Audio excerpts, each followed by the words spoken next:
So as you may know, the media has declared Joe Biden to be the winner of the 2020 presidential election. As expected, he and the actual Democrat nominee for president, Kamala Ding Dong Harris, made their victory speech full of the usual hypocrisies that are par for the course for the far left. However, let the record show that Joe Biden is not, contrary to what he and the media claims, the president-elect. The media does not call the elections. The states do. And until the states certify the votes and the Electoral College presents that to the House of Representatives, Joe Biden is not the president-elect and has not won the presidency. I want to make that clear because nobody seems to understand how the process actually works. The media does not decide who wins. This is really important because Donald Trump plans on filing for recounts in several states Biden needs in order to actually win the presidency. If those states are flipped, Biden doesn't win. Contrary to what the left claims, this isn't over.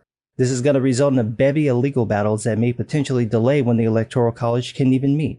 And honestly, it should, because there are a number of examples of questionable activity surrounding the votes in several of these states. In Arizona, there's the issue of having people use Sharpies to mark ballots even though their own guidelines say not to use them because they couldn't be read by the voting machines. In Georgia, Michigan, and Pennsylvania, there are claims that the Republican poll watchers were denied access to the facilities, with at least 2 examples of them being kicked out on camera, one to the applause of presumably Democrat ballot counters. In Pennsylvania, there are also questions about when the mail-in ballots were received, whether they arrived after the election date, whether they were properly postmarked, and whether ballots for Trump were thrown out. Project Veritas has shown several examples of questionable activities in the state, adding credibility to the concerns. Then there's the oddness of how Wisconsin and Michigan decided to stop counting ballots in the middle of the night, and then suddenly found hundreds of thousands of ballots in the early morning, virtually all of which went to Biden. In Michigan, there's also the instance of a computer error in which 6,000 votes for Republicans and Trump were switched to Democrats and Biden. Initially, this was claimed to be a glitch in the code, and then an error by a single person. There was also Joe Biden's weird victory speech in the middle of the night when he only had about 170,000 electoral votes. To my knowledge, no one else has given a victory speech long before they won, and yet he did. All of these examples raise questions about the validity of the vote count, and I think all 7 states in question, Arizona, Nevada, Wisconsin, Michigan, North Carolina, Georgia, and Pennsylvania, should be recounted to ensure there is no issue, because we have seen this before. It's called the 2000 election. For those of you not old enough to remember, what happened was that the media claimed Al Gore beat George W. Bush in Florida, and then had to retract that as the actual vote tally came in pushing Bush ahead. They declared Bush the winner. Gore conceded, but as more votes were tallied, it shifted again to Gore, so he retracted his concession. When overseas votes came in, it pushed it back to Bush. What followed were weeks of ballot counting looking for hanging chads. See, Florida used this old method of hole punching for ballots, and in theory, this would work fine as long as the punch went through and completely removed the tag. But if it didn't, then when the ballot went through the machine, the tag could be moved back into place. There was also the issue of mistaken punches, where a punch may have been slightly depressed but not gone all the way through, or that the other side was pushed through, but the machine counted the former instead of the latter. There were a bunch of other ways this played out, but the point is that the process raised doubts about the validity of the results, especially once this got to the United States Supreme Court, where many people took it as the court basically deciding Bush won. This divided the nation, as half the country felt that Bush stole the election from Gore. That was one state with one issue with a relatively objective media who couldn't stop calling the election. Now we have 7 states with multiple issues and a biased media that claimed for 4 years that Russians stole the election for Trump, now claiming it's impossible for anyone to manipulate the vote. Half the country didn't vote for Biden, and half the people who did vote for him don't actually support him. They just hate Trump.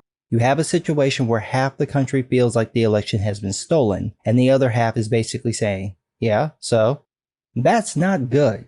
It wasn't good in 2000 and it's not good in 2020 when there's already this massive cultural and political divide. To that point, the Democrats got routed in every other election. They lost seats in the House, they gained 1 seat in the Senate but didn't win it. My understanding is that they didn't even flip any state-level Congresses. It's as clear a repudiation of the far-left agenda as you can get. People reject the progressive politics, but you're watching progressives act like assholes, gloating over Biden's presumed victory, relishing the suffering that no conservative or Republican appears to be experiencing. 4 years ago, these assholes were in the streets crying because the guy they thought couldn't win won fair and square, even as Clinton tried to coast to a victory. Now they're being smug, trying to demoralize people who feel shafted. For the progressives watching this, I want you to remember what happened in 2008 when Obama won. Remember how you did the same thing? The whole in-your-face routine? Well, what happened in 2010? What happened in 2012, 2014, and 2016? You created the Tea Party, who promptly took over the Republican Party and took over the Senate and the House and cock-blocked everything Obama tried to do. And then they voted for Donald Trump. Instead of demoralizing the right, you energized them by being smug assholes. Now you're actively trying to disenfranchise them by seemingly cheating in the presidential election and bragging about it. It doesn't matter if that's not true, it's what it looks like. That's really important. It looks like Biden cheated, or rather that the DNC cheated. It's entirely possible that's not the case, but it looks like it is. Any rational person has to call this election cycle into question given how this went down. Blocking attempts to do that or calling people sore losers will only further the divide.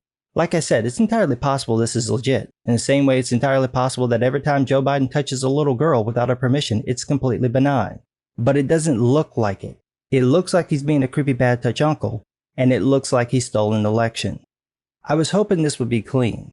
I didn't vote for either of these two idiots. I voted for Tulsi Gabbard. Nevertheless, I wanted this to be clean.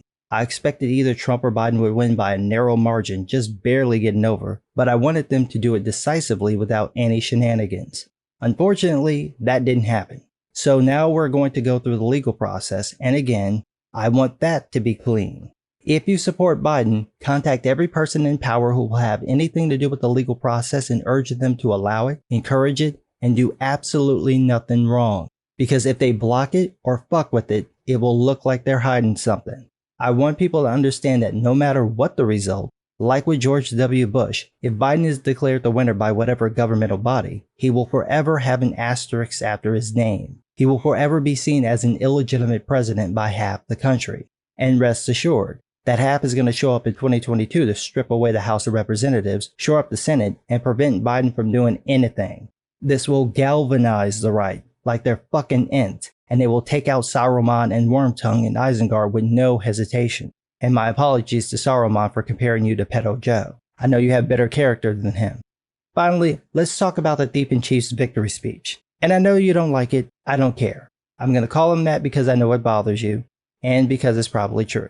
Biden claimed that he's going to bring unity to the country, even though last week he insulted Trump supporters, even though during the second debate he trashed red states, and even though his surrogates and supporters immediately took to social media to mock and demoralize half the country. Bitch, the only unity you're going to bring is people's collective hatred of crony career politicians like you, especially once you start another fucking war, or rather Kamalama Ding Dong does because she's the one actually running shit.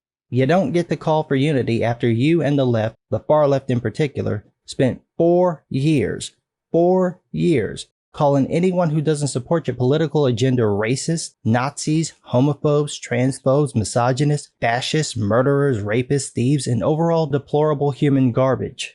You were just doing this yourself a week ago, and your asshat supporters are still doing it all over social media. You don't get to run people down, to attack them for half a decade, and then think they will let it go. They're not gonna let it go, and they're not gonna forget. You acted like assholes for 4 years, and you're still doing it.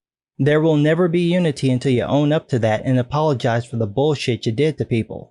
And since we know Joe Biden has less integrity than a Catholic priest called him flagrante delicto, I don't see that happening anytime soon. But what do I know?